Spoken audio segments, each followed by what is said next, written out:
Morning to all. चलिए discuss करते हैं अपन प्रॉब्लम और क्वेश्चन नंबर 12।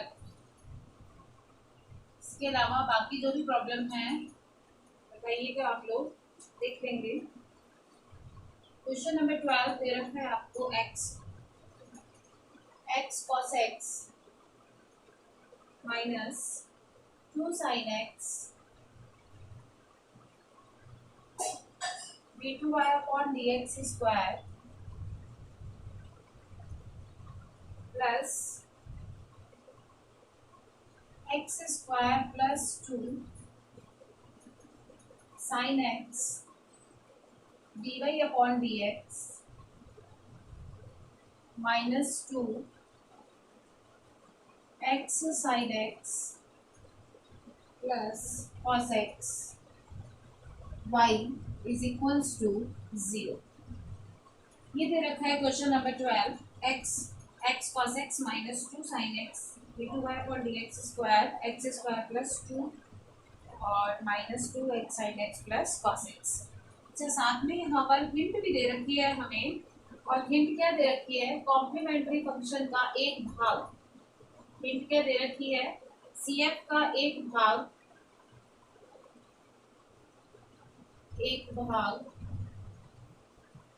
y बराबर एक्स स्क्वायर है। ठीक है, अब देखिए कॉम्प्लीमेंट्री फंक्शन का एक भाग आपको दे रखा है, इसका मतलब आपको कॉम्प्लीमेंट्री फंक्शन का ऑब्जर्वेशन करके वैल्यू नहीं निकालनी। हमें कॉम्प्लीमेंट्री फंक्शन का एक भाग जब दे रखा है यानी u का मान हमें ऑलरेडी गिवन है।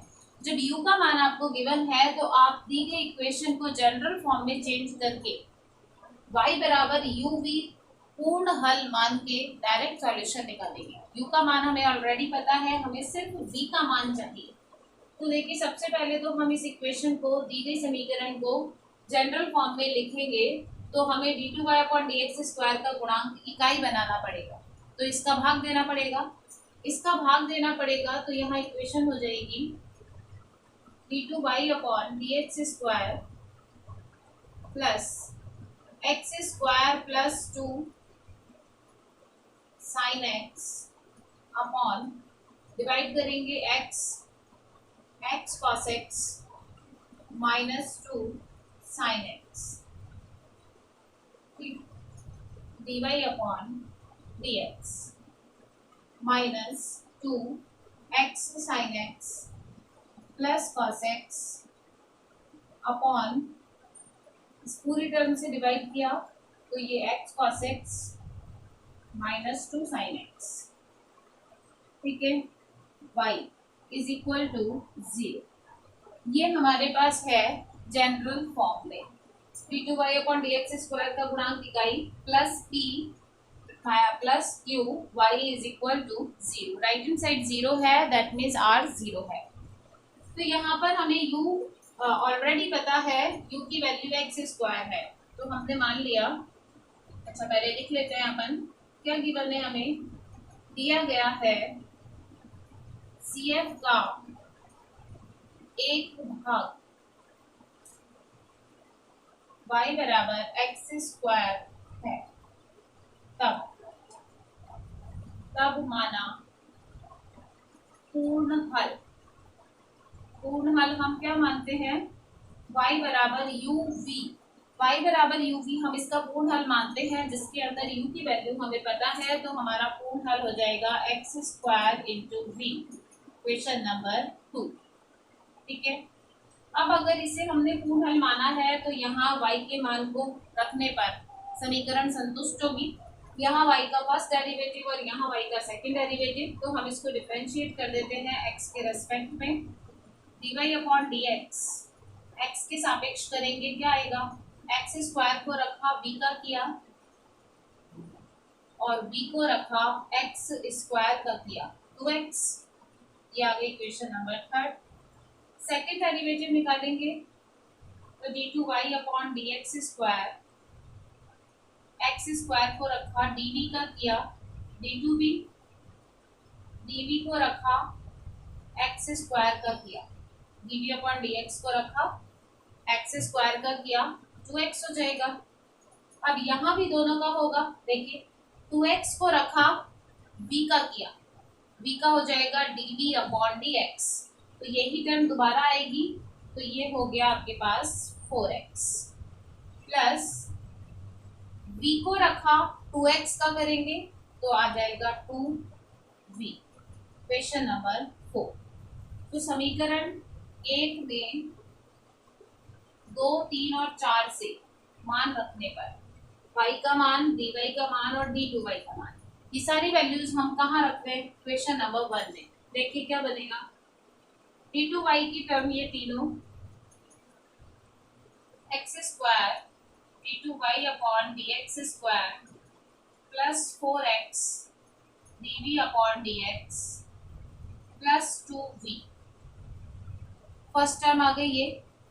Second term dy upon dx इससे मल्टीप्लाई हो रहा है, तो dy अपॉन dx को इससे मल्टीप्लाई करके लिखेंगे, यानी कि x square by 2 sine x upon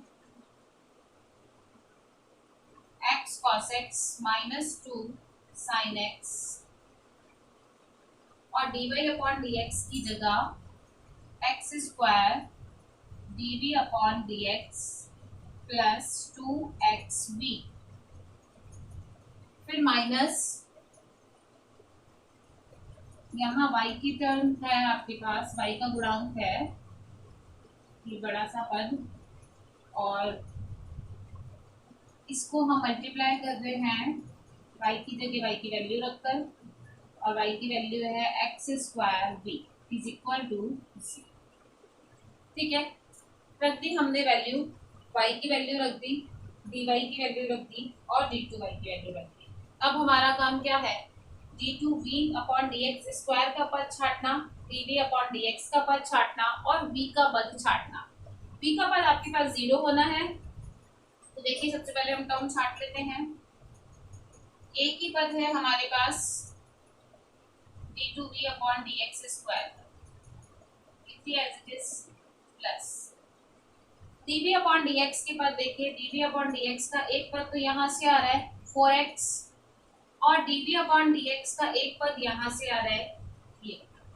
फिर इन दोनों को हम लिख रहे हैं dv अपॉन dx कॉमन लेकर, तो ये तो हो गया 4x प्लस, अब ये x स्क्वायर से भी मल्टीप्लाई हो रहा है dy अपॉन dx का टर्म, x स्क्वायर से ये पूरा मल्टीप्लाई हो रहा है, तो एक x से एक x कैंसिल हो जाएगा, तो यहाँ पर हमारे पास आएगा x square plus 2x sine x upon x cos x minus 2 sine x। ठीक है, एक x कैंसिल हो गया, x cos x minus 2 sine x, denominator में ये आ गया, एक x बचा उसको हमने x sin x लिख दिया, और dv अपॉन dx आ गया कॉमन। ये हो गया dv अपॉन dx का टर्म। v का टर्म देखिए, v का पद एक ये रहा 2, ये पूरा v से भी मल्टीप्लाई होगा, और v का गुणांक 2x है उससे भी मल्टीप्लाई होगा, तो 2x से जब हम इसको गुणा करेंगे तो ये वाला x फिर से कट जाएगा और ये 2 से गुणा हो जाएगा, तो आपके पास पद आएगा x square plus 2 sine x upon x cos x minus 2 sine x. ठीक है, यहाँ से ये पूरा टर्म भी v का है और ये मल्टीप्लाई हो रहा है एक्स स्क्वायर से, तो एक x कट जाएगा और ऊपर एक x से मल्टीप्लाई हो जाएगा, तो ये हो जाएगा 2x square sine x plus x cos x upon x cos x minus 2 sine x v is equal to 0। तो ये हमारे पास इक्वेशन आ गई रिड्यूस करने के बाद। अब यहाँ v का गुणांक 0 होना चाहिए, सबसे पहला काम तो ये जरूरी है, तो हम चेक करते हैं v का गुणांक 0 है या नहीं है। देखिए v का एलसीएम अगर लेंगे तो एलसीएम आएगा आपके पास x cos x minus sine x 2 sine x। ठीक है, ये एलसीएम आ रहा है अपॉन में, ऊपर क्या आएगा, ऊपर आएगा यहाँ 2 से गुणा होगा एलसीएम, तो इसको 2 से गुणा कर दिया 2x cos x 4 sign x. ठीक है, यहाँ एज इट इज यही आ जाएगा, गुणा करके लिख देते हैं 2x square sine x plus 4 sign x. ठीक है, यहाँ ऊपर ये एज इट इज आ जाएगा minus 2x square sine x और माइनस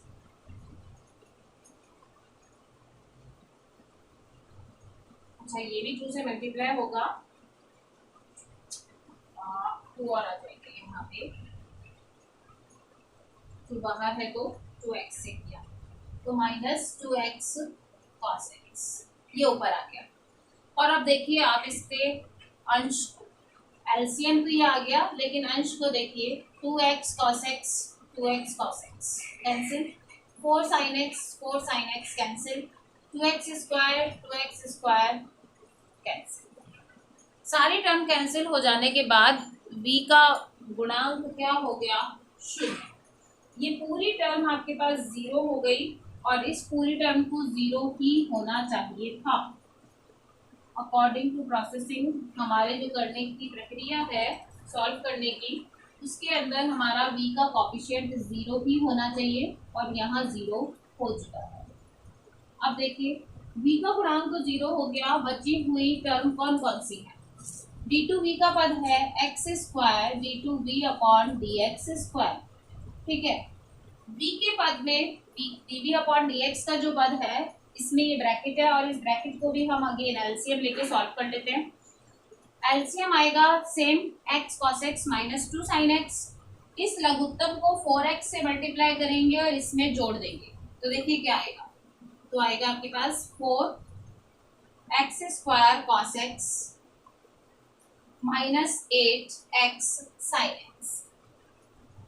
थोड़ा सा डायरेक्ट कर रही हूँ, इसको एलसीएम लिया, एलसीएम लेंगे तो इस एलसीएम को 4x से मल्टीप्लाई किया और इसके अंदर ऐड किया तो आपके पास 4x से मल्टीप्लाई कर कर एक टर्म तो आएगी 4x स्क्वायर cos x, एक आएगी 8x sin x और एक टर्म आएगी x क्यूब sin x और एक टर्म आएगी 2x sin x।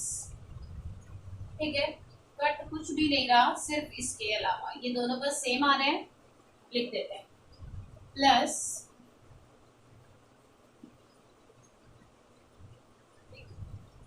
क्या क्या टर्म आ रही है हमारे पास, पहले क्यूब के लिखते हैं x क्यूब sin x। ठीक है, फिर 4 x स्क्वायर cos x। ठीक है, और फिर minus 6x sin x upon x cos x minus 2 sin x।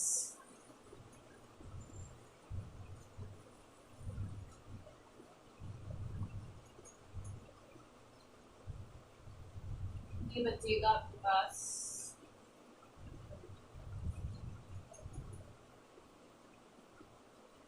dt upon dx is equal to 0। यहाँ तक तो हो गया होगा प्राचीन, आगे नहीं हुआ, बताइए। चलिए अब ये इक्वेशन आपके पास आ गई है, बड़ी सी इक्वेशन जिसको हमें सॉल्व करना है, सेकंड ऑर्डर की है और अभी ये कांस्टेंट कोफिशिएंट वाली नहीं है तो हम इसको डायरेक्टली सॉल्व नहीं कर सकते।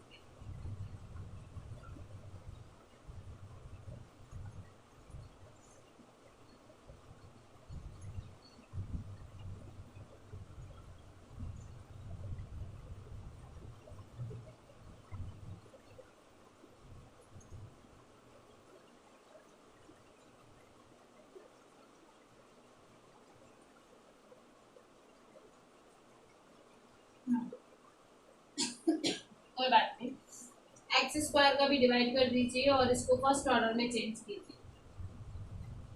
एक्स स्क्वायर का डिवाइड किया तो एक एक्स ऊपर से आके कैंसिल हो जाएगा, इस एक्स स्क्वायर का भाग दे रही हूँ तो एक एक्स ऊपर से आके कैंसिल हो जाएगा, कॉमन आके, तो ऊपर होगा x square sine x 4x cos x minus 6 sine x upon एक एक्स बच गया, उसको नीचे मल्टीप्लाई कर रहे हैं, -2 साइन एक्स और dv upon dx is equal to 0। ठीक है, इसका गुणांक इकाई बना लिया। ये हो गई इक्वेशन नंबर 5। अब इक्वेशन नंबर 5 सेकंड ऑर्डर की है, उसको फर्स्ट ऑर्डर में चेंज करेंगे। किस तरीके से? फर्स्ट डेरिवेटिव को हमने मान लिया p, dv अपॉन dx को हमने क्या मान लिया? p मान लिया। dv अपॉन dx को p मानेंगे तो यहाँ से d2v अपॉन dx स्क्वायर, इसकी जगह आ जाएगा आपका dp अपॉन dx। ठीक है, और ये वैल्यू हम रखेंगे इक्वेशन नंबर 5 में। तो समीकरण 5 से देखिए, इसकी जगह आ गया dp अपॉन dx। ठीक, ये एज इट इज रहेगा x square sine x plus 4x cos x और -6 साइन एक्स। इसको हमें फर्स्ट ऑर्डर में ही चेंज करना पड़ेगा, x square cos x -2x sign x, और ये हो गया p इज इक्वल टू 0। ठीक है, क्लियर है? आया समझ में? यहाँ सेकेंड ऑर्डर तक तो हो गया था हमारा, फिर हम सेकेंड ऑर्डर को फर्स्ट ऑर्डर में कन्वर्ट कर रहे हैं, और फर्स्ट ऑर्डर में कन्वर्ट करने के लिए हम फर्स्ट डेरिवेटिव को किसी और आश्रित चर p से assume मान रहे हैं। dv अपॉन dx को p मानेंगे तो second order dp upon dx हो जाएगा, और इक्वेशन नंबर 5 में वैल्यू रखने पर 5 बन जाएगी फर्स्ट ऑर्डर की प्रथम कोटि और प्रथम घात की। ठीक है, अब देखिए आप राइट हैंड साइड 0 है, तो यहाँ आपको इंटीग्रेटिंग फैक्टर निकालने की कोई जरूरत नहीं है, सेपरेशन मेथड से हम कर सकते हैं। ये तो ऑलरेडी सेपरेट हो जाएगी ना, आप इन सब का पक्षांतरण करके उधर लेके जाएंगे तो dp के अपॉन में आ जाएगा p और dx चला जाएगा यहाँ। ठीक है, सेपरेशन मेथड लगाएंगे तो देखिए हम इसको क्या लिख सकते हैं। हम यहाँ इसे लिख सकते हैं dp upon p plus x square, cross multiply कर लिया मैंने, 4 साइन एक्स -6 साइन एक्स, उधर नहीं लेके गई, उधर लेके जाओ, एक ही बात है, फिर पक्षांतरण करो या यहीं पर कर लो, और ये हो गया dx। देखिए dp, p को तो ले आए dp के अपॉन में और dx को ले गए यहाँ, तो ये आपका हो गया सेपरेट। लिख सकते हैं इस इक्वेशन को ऐसे, और इस इक्वेशन को ऐसे लिखने के साथ ही हम यहाँ इंटीग्रेशन कर देंगे x का x के रेस्पेक्ट में, p का p के रेस्पेक्ट में। 1 अपॉन p का तो log p हो जाएगा डायरेक्ट इंटीग्रेशन। इसका इंटीग्रेशन क्या करेंगे? इसका इंटीग्रेशन देखिए, नीचे वाले को t मानकर देखिए ऊपर वाला आता है क्या, नीचे वाले का अवकलन ऊपर वाला पद होगा क्या। अगर मैं इसे t या u एज्यूम करती हूँ, x square cos x -2 sine x को अगर हम t मानते हैं तो इसका अवकलन देखिए क्या आएगा, एक्स स्क्वायर को रखा, कॉस एक्स का हो जाएगा माइनस साइन एक्स। ठीक है, फिर कॉस एक्स को रखा तो एक्स स्क्वायर का हो जाएगा 2x, फिर 2x को रखा, साइन एक्स का हो जाएगा कॉस एक्स, और साइन एक्स को रखा, सॉरी, साइन एक्स को रखा तो ये हो जाएगा 2x, ये तो एक्स स्क्वायर साइन एक्स -2,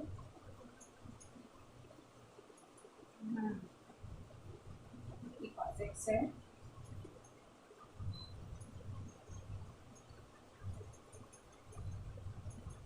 नहीं आ रहा नीचे वाले का अवकलन,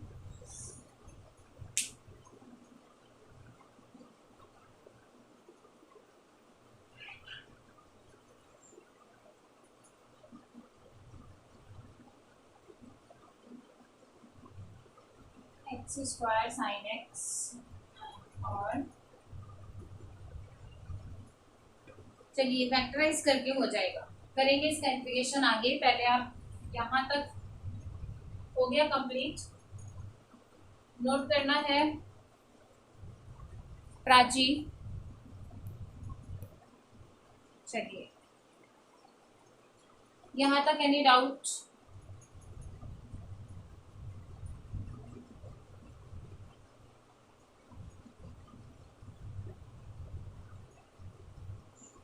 कोई डाउट यहाँ तक? ठीक है, अब इसका इंटीग्रेशन देखिए कैसे करेंगे।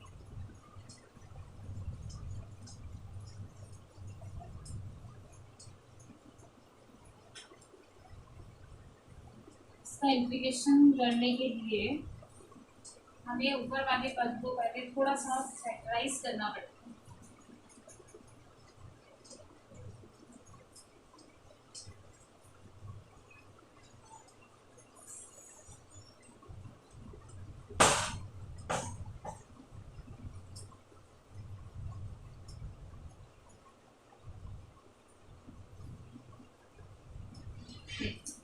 इसका इंटीग्रेशन करना है, ये तो हो जाएगा सिंपल।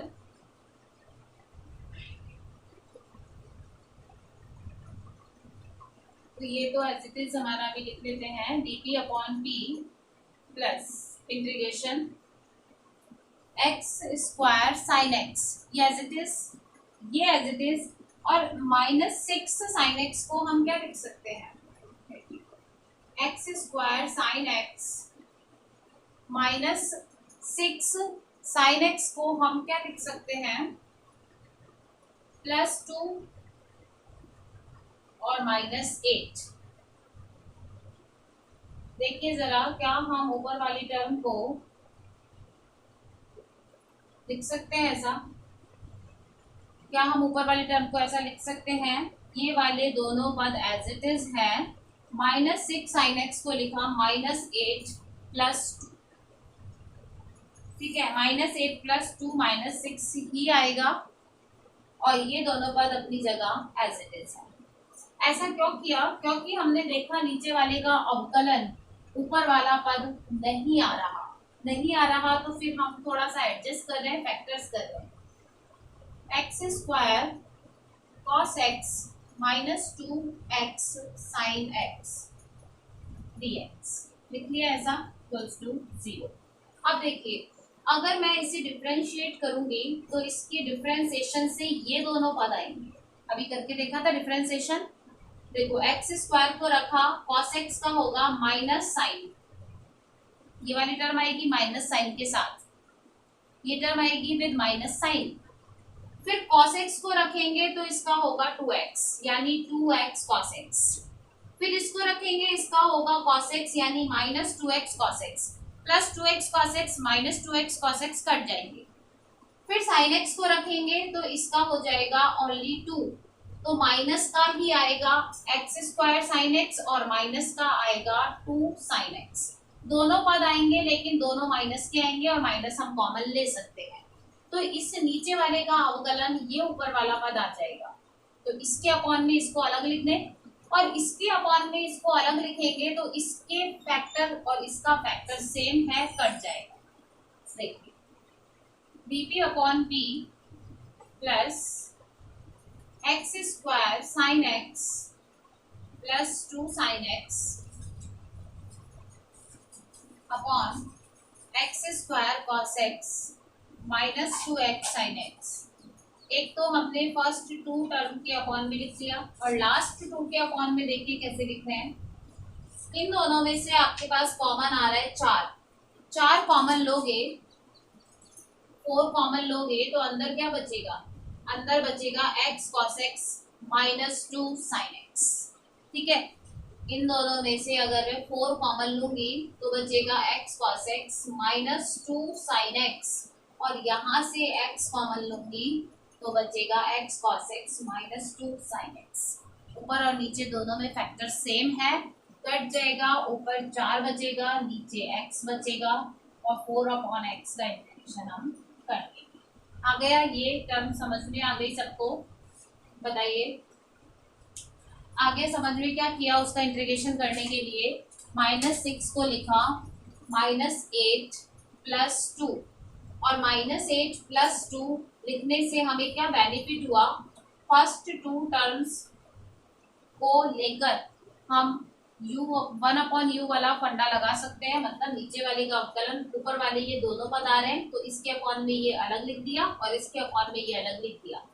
यहाँ से क्या हुआ, यहाँ तो कॉमन फैक्टर आ गया, ये दोनों कॉमन है, ऊपर से 4 और नीचे से x लोगे कॉमन तो कट जाएगा। ऊपर से 4 नीचे से x कॉमन लेने के बाद जो फैक्टर बचेगा ऊपर नीचे वो सेम होगा, कैंसिल हो जाएगा, तो ये तो 4/x बचा, और यहाँ नीचे वाले का अवकलन ऊपर वाला पद आ जाएगा, तो डायरेक्ट इंटीग्रेट हो सकता है। अब इंटीग्रेशन करेंगे तो 1/p का इंटीग्रेशन हो जाएगा log p।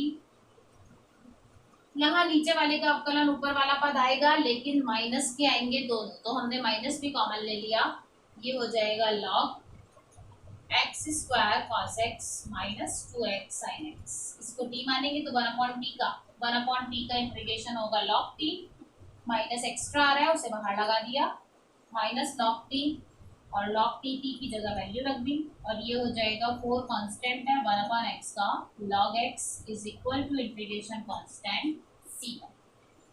ये आपके पास आ गई इंटीग्रेशन की वैल्यू। अभी यहाँ से हमें p का मान निकालना, p का मान निकालने के लिए log p को यही रहने दो, बाकी दोनों पदों को उधर ले जाओ, इससे भी हम log c1 ले लेते हैं, ठीक है। सारे टर्म लॉग के हैं, लॉग कट जाएगा और p की वैल्यू यहाँ से क्या आएगी, देखिए जरा, इसको लेके जाएंगे प्लस का होगा, इसको लेके जाएंगे माइनस का होगा, माइनस का होगा तो अपॉन में आएगा, लेकिन पहले 4 हटेगा, 4 ऊपर जाएगा x की पावर 4 हो जाएगा, x की पावर 4 अपॉन में आएगा, क्योंकि ये माइनस log x की पावर 4 बनेगा उधर जाके, तो आएगा c1 x² cos x - 2x sin x upon x की पावर 4, ठीक है। एक x काट सकते हैं, यहाँ से काट देंगे या यही काट देते हैं, ये हो गया हमारे पास q, ठीक है। दोनों काम एक साथ किए मैंने, ठीक। और अब p का मान रखेंगे समीकरण नंबर 6 में, समीकरण 6 से आपका dv/dx is equal to p, यानी c1 x cos x - 2 sin x upon x cube, ये हो गई p की वैल्यू, और यहाँ से dx को लेके जाएंगे राइट हैंड साइड पे और इंटीग्रेट करके, ठीक है। अब देखिए सेकेंड टाइम जब इंटीग्रेट करेंगे आप, फिर से आपके पास जो इंटीग्रेशन है वो डायरेक्ट तो सॉल्व होगा नहीं, सेपरेशन मेथड तो लग जाएगा डायरेक्ट, क्योंकि इस साइड आपके पास dv है और ये c1, दोनों के अपॉन में अलग अलग लिख रही हूँ, ठीक है। तो x cos x के अपॉन में x क्यूब लिखेंगे तो आएगा cos x अपॉन x², ठीक है, dx minus 2c1 sin x upon x³ dx कर लिया सेपरेट। और अब हम इसे इंटीग्रेट करेंगे, तो ये इंटीग्रेशन किस तरीके से होगा, देखिए फर्स्ट सेकंड फंक्शन मानकर आप इंटीग्रेशन करेंगे तो ना तो cos x sin x का एलिमिनेशन होगा और ना 1/x² 1/x³ का होगा, ठीक है। तो हम यहाँ पर इंटीग्रेशन किस तरीके से करेंगे, देखिए इसका करेंगे फर्स्ट सेकंड फंक्शन मानकर, इसको एज इट इज रखते हैं, इसका इंटीग्रेशन तो dv का तो v हो गया, c1 एज इट इज है, ठीक है, 1/x² को फर्स्ट फंक्शन और cos x को सेकंड फंक्शन मानकर, 1/x² को फर्स्ट फंक्शन और cos x को सेकंड फंक्शन मानकर इंटीग्रेशन करेंगे तो क्या आएगा, फर्स्ट को रखा सेकंड का इंटीग्रेशन यानी cos x का integration sin x minus differentiation of first कौन सा है, 1/x²। 1/x² का डिफरेंशिएशन क्या होगा, -2/x³। 1/x² का डिफरेंशिएशन क्या होगा, -2/x³। ठीक है, फर्स्ट का डिफरेंशिएशन और सेकंड का इंटीग्रेशन। सेकंड cos x है, cos x का इंटीग्रेशन होता है sin x और अगेन इंटीग्रेशन। आया समझ में क्या कह रही हूं मैं। यहाँ हमने फर्स्ट और सेकंड फंक्शन मानकर इंटीग्रेशन किया, इस वाले पद में हम इंटीग्रेशन नहीं करेंगे, इसको एज इट इज लिख दिया क्योंकि ये कैंसिल हो जाएगा हमारे पास। देखिए कैसे कैंसिल होगा, अभी मैंने इसको एज इट इज लिख दिया। फर्स्ट का इंटीग्रेशन आ गया समझ में, 1/x² को पहला फलन माना और cos x को दूसरा माना, तो 1/x² को रखा, sin x cos x का किया integration, minus differentiation of first, integration of second and again integration. Clear है यहाँ तक। और b is equal to c1, अच्छा इंटीग्रेशन कांस्टेंट और लगा देती हूँ, c2 1/x² sin x और माइनस माइनस प्लस 2 कांस्टेंट है बाहर आ गया, c1 से भी मल्टीप्लाई हो रहा है ये, और ये 1/x³ sin x अंदर रह गया dx। और ये भी आपके पास लास्ट वाली टर्म यही है, तो इसी के लास्ट वाले टर्म को हमने छोड़ दिया क्योंकि ये कैंसिल हो जाएंगे। अब ये वाला समाकलन और ये वाला समाकलन एक जैसा है, दोनों कट जाएंगे और दोनों कटने के बाद b की वैल्यू आ जाएगी c1/x² sin x plus c2। ये आ गया b का मान, और b का मान आते ही y का मान आ गया x²v। x²v में v की जगह हम वैल्यू रखेंगे c1 sin x/x² plus c2, और इस x² से अंदर मल्टीप्लाई करेंगे तो जनरल सॉल्यूशन देखिए कितना छोटा आया, c1 sin x plus c2 x²। Clear है, आ गया समझ में। बताइए क्वेश्चन नंबर 12 बड़ा जरूर है, यस बड़ा है क्वेश्चन थोड़ा, और इंटीग्रेशन भी थोड़े से आपको दिमाग लगा के करने पड़ेंगे। ठीक है, हो गया question number 12 complete. Any other problem बोलिए। नो अच्छा, और कोई प्रॉब्लम है तो बताइए।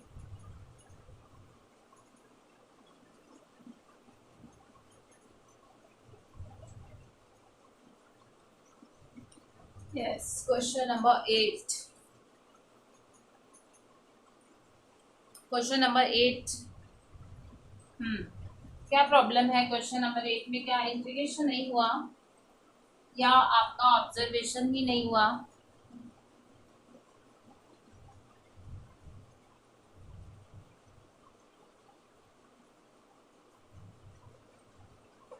गजराज क्वेश्चन नंबर क्या लिखा है आपने, 10 M9 15।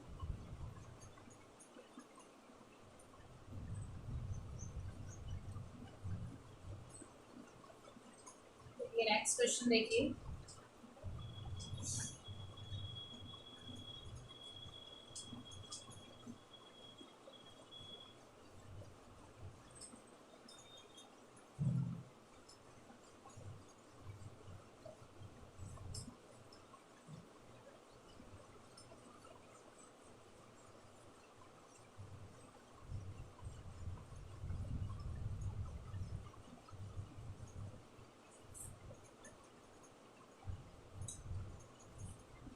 Question number 8, x dy/dx minus y is equal to x minus 1 d2y/dx square minus x plus one. ठीक है, ये दे रखा है question number 8।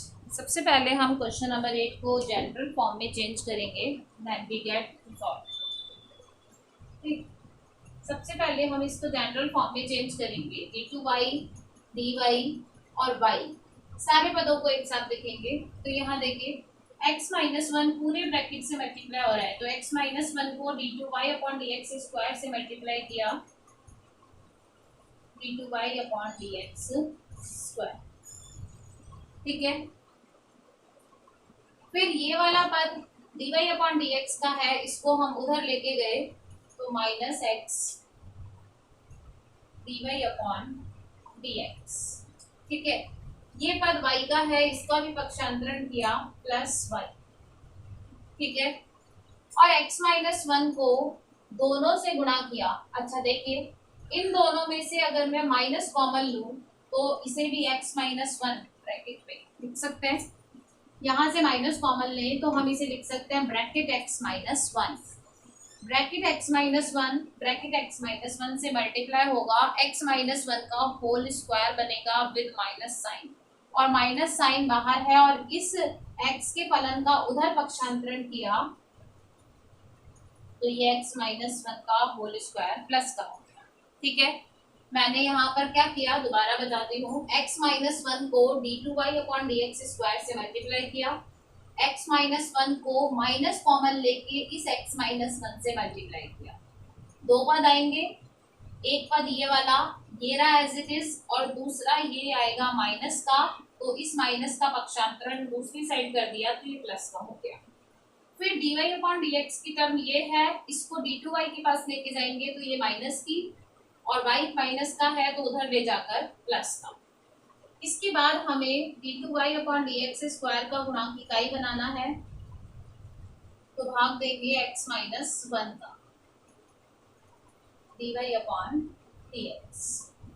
x minus one का भाग दिया y में भी, और यहाँ x माइनस वन से डिवाइड किया तो एक ही ब्रैकेट बचेगा। ठीक है, ये आपके पास क्वेश्चन नंबर 1 जनरल फॉर्म में आ गई। और अब यहाँ से हम p और q को अलग कर लेंगे। p है x माइनस वन, और q है 1 अपॉन x माइनस वन। और ऑब्जर्वेशन से दिखाई दे रहा है अगर q को x से मल्टीप्लाई कर p में जोड़ दिया जाए तो ये कट जाएगा। ऑब्जर्वेशन से दिखाई दे रहा है ना कि q को अगर हम x से गुणा करके p में जोड़ दें तो 0 हो जाएगा। तो यहाँ पर क्योंकि p plus q x is equal to 0 है, तो CF का एक भाग y बराबर x है। ठीक, तब माना पूर्ण हल। पूर्ण हल हो गया y बराबर uv, और u की वैल्यू x है। ठीक है, और यहाँ से डेरिवेटिव निकाल लीजिए, dy अपॉन dx। x को रखा v का किया, v को रखा x का किया। सेकेंड डेरिवेटिव x को रखा dv का किया, dv को रखा x का किया, और v का किया। तो ये आ गई आपके पास इक्वेशन नंबर 4। और इक्वेशन नंबर 1 में 2, 3, 4 से वैल्यू रख दें तो समीकरण 1 से देखिए, 1 में मान रखेंगे तो क्या आएगा, 1 में मान रखेंगे तो आएगा आपके पास x d2b upon dx square plus 2 dv upon dx minus x upon x minus one dy upon dx की वैल्यू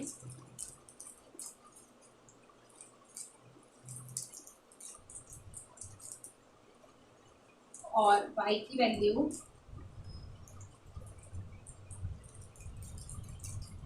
और ये हमारी राइट हैंड साइड।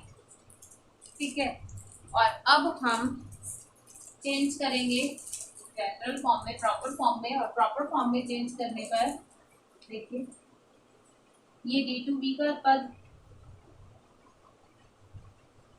ये आपके पास आ गया, dv का पद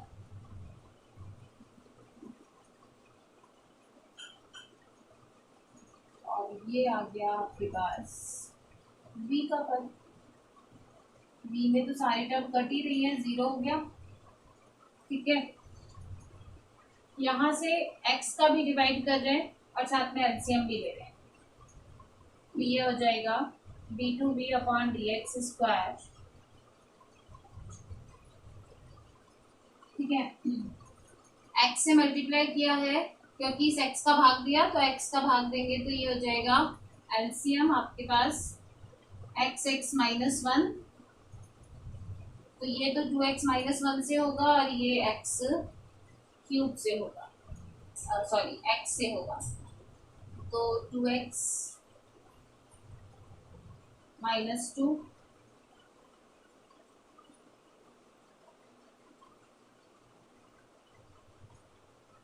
अलग अलग ही रहने दो,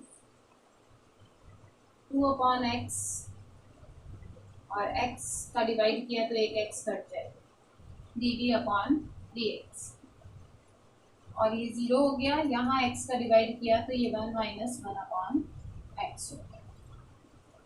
ठीक है, ये आ गई general form. d2b upon dx square का गुणांक x था, उस x से भी मैंने डिवाइड कर दिया, तो इस x से डिवाइड किया तो यहाँ पर x आ जाएगा, यहाँ पर x आएगा तो ऊपर वाले एक x से कट जाएगा, ये 0 हो चुका। यहाँ से x का भाग देंगे ये 1 और यहाँ x का भाग देंगे तो ये 1 अपॉन x। ये आ गई हमारे पास इक्वेशन नंबर 5। अचर गुणांकों वाली नहीं है, हमें इसे चेंज करना पड़ेगा फर्स्ट ऑर्डर में। फर्स्ट ऑर्डर में चेंज करने के लिए वापस से हमें मानना पड़ेगा dv अपॉन dx को t से रिप्लेस करेंगे। ठीक, तो d2b upon dx square is equal to dp upon dx, तो समीकरण 5 देखिए क्या बनेगी, इसकी जगह आएगा dp upon dx 2 upon x और x upon x minus 1, t 1 minus 1 upon x. ये बन गए आपके पास प्रथम कोटि और प्रथम घात की रैखिक अवकल समीकरण। निकाल सकते हैं आगे आप इसका सॉल्यूशन, बताइए। ये बन गई आपके पास रैखिक अवकल समीकरण जिसका सॉल्यूशन आगे आप निकाल सकते हैं।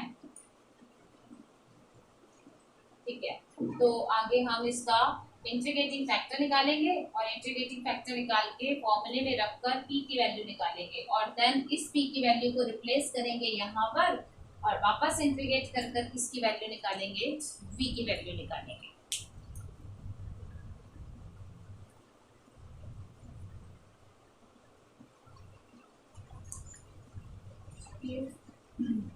इंटीग्रेटिंग फैक्टर निकालेंगे, इसका फॉर्मूला होगा आपके पास e की power exponent of integration t का गुणांक 2 upon x minus x upon x minus 1, ठीक है, और dx। अब देखिए 2 अपॉन एक्स का इंटीग्रेशन डायरेक्ट हो जाएगा log x और x अपॉन एक्स माइनस 1 का इंटीग्रेशन करने के लिए हमें सबसे पहले इसे चेंज करना पड़ेगा, नीचे डिनोमिनेटर जैसा बनाना पड़ेगा ऊपर वाले टर्म को। तो डिनोमिनेटर जैसा बनाने के लिए 2 अपॉन एक्स माइनस 1 प्लस 1 जोड़ देंगे और 1 घटा देंगे। ठीक, और ऐसा करके हम इसका इंटीग्रेशन निकाल सकते हैं। e की पावर देखिए क्या होगा, 2 अपॉन एक्स का 2 तो बाहर, 1 अपॉन एक्स का हो जाएगा log x। ठीक, x माइनस 1 में x माइनस 1 का डिवाइड करेंगे 1 आ जाएगा और 1 का इंटीग्रेशन हो जाएगा x minus 1 upon x minus 1 का इंटीग्रेशन log x माइनस 1। तो ये आपके पास इंटीग्रेशन आ गया। अब यहाँ से देखिए सारे लॉग के टर्म को अगर हम जोड़ें तो 2 को ऊपर लेके जाएंगे, log x square minus log x minus 1, ये दोनों टर्म लॉग के हैं और लॉग के इन दोनों टर्म को हम एक साथ लिखेंगे। लॉग के इन दोनों टर्म को हम एक साथ लिखेंगे तो ये आएगा e की power log x square upon x minus 1 minus x, ठीक है। और यहाँ से e और log कैंसिल हो जाएंगे, e और log कैंसिल होंगे तो आपके पास बचेगा सिर्फ ये पद x स्क्वायर x माइनस 1 और e की पावर माइनस x, ये आ गया हमारा इंटीग्रेटिंग फैक्टर। e की पावर माइनस x ये एज इट इज, e की पावर log कैंसिल हो जाएगा। इस इंटीग्रेटिंग फैक्टर को रखकर हम प्रथम कोटि और प्रथम घात जो हमने पहले पढ़ा है उससे आगे का सॉल्यूशन निकाल सकते हैं, ठीक है।